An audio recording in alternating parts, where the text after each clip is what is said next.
धनबाद के निरसा में निर्माणाधीन एलिवेटेड फ्लाईओवर निर्माण को लेकर धनबाद सांसद डुलू महतो और निरसा विधायक अरूप चटर्जी आमने सामने आ गए। निरसा विधायक निरसा एलिवेटेड फ्लाईओवर निर्माण को लेकर डुलू महतो द्वारा खुद श्रेय लेने पर विरोध जताते हुए निरसा की जनता भाजपा पूर्व सांसद सहित अन्य सभी के प्रयास होने का बयान दिया था, जिसके बाद सांसद डुलू महतो ने निरसा विधायक का कड़ा विरोध किया था। निरसा में विधायक रहते कोई विकास काम नहीं करने के साथ रंगदारी के लिए काम को रुकवाने का आरोप लगाया था, जिसके बाद से दोनों नेता एक दूसरे पर तीखा हमला कर रहे हैं।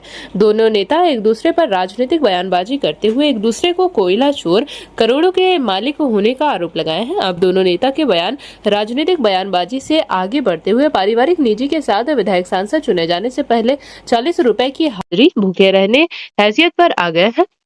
वहीं सांसद डुलू महतो निरसा विधायक के स्वर्गीय पिता गुरुदास चटर्जी पर हमला भी किए हैं। वहीं निरसा विधायक पर अपने सगे चाचा, जिसके द्वारा आश्रय दिया गया था, उसे सार्वजनिक रूप से निपटवाने, मां को अकेले निसहाय छोड़ने का निजी मामला हमला किए हैं। यहां तक कि सांसद ने निरसा विधायक के चरित्र पर सवाल उठाते हुए रेड लाइट एरिया में पकड़ा जाने के भी आरोप लगाए हैं। दोनों नेता एक दूसरे के खिलाफ खुलकर तीखा हमला कर रहे हैं। दोनों ही नेता एक दूसरे को गलत शब्दों से संबोधित कर रहे हैं। फिलहाल दोनों ओर से आरोप प्रत्यारोप चल रहा है, जो धनबाद की राजनीतिक पारा को बढ़ा दिया है। अब देखना होगा कि दोनों नेता यही रुकते हैं या फिर आगे और भी पारिवारिक, निजी और अपशब्द वाले आरोप दोनों में चलेगा। मैंने कहा ये गलत है, किसी भी सांसद या विधायक को इस तरीके का अपशब्द नहीं इस्तेमाल करना चाहिए।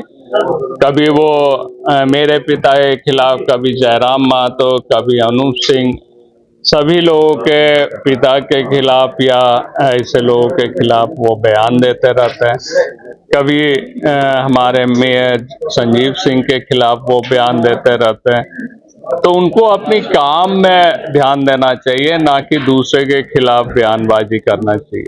और वो भी मेरे पिता 1990 से 2000 तक एमएलए थे। मैं 2000 जून से एमएलए हूँ, 4 बार एमएलए हूँ।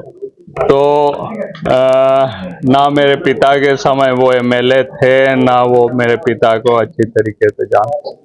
अगर उनके बारे में जानना है तो वो निरसा में जाएं या धनबाद की आम जनता से पूछे, वो लोग बताएंगे जो वो कैसे व्यक्ति। राजनीति में ऐसे बयानों की कोई जगह नहीं है और उनकी ऐसे बयानों से परहेज करना चाहिए। हमारे निरसा के विधायक जी अरूप चटर्जी कछुआ छाप, उसका सर देख रहे हैं, कछुआ है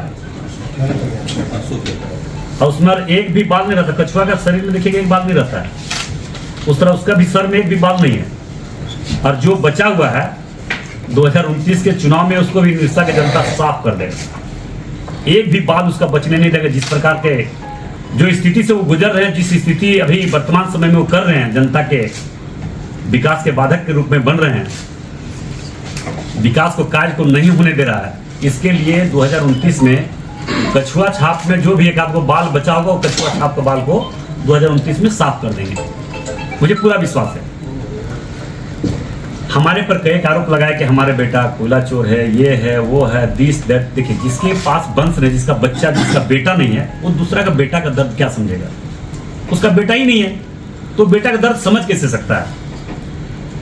एक बूढ़ी माँ थी, वो भी हमें लगता है कि डेथ हो गया शायद। एक बूढ़ी माँ थी, गुरुदास चटर्जी डेथ करने के बाद उन्होंने अपनी माँ को भी अपने घर में नहीं रखा। ये पता कर लीजिएगा, अगर गलत होगा तो राजनीतिक से संन्यास लगेगा। जेपी भारत लाइव, भारत की बात जेपी के साथ। वीडियो को लाइक करें, शेयर करें और चैनल को सब्सक्राइब करें।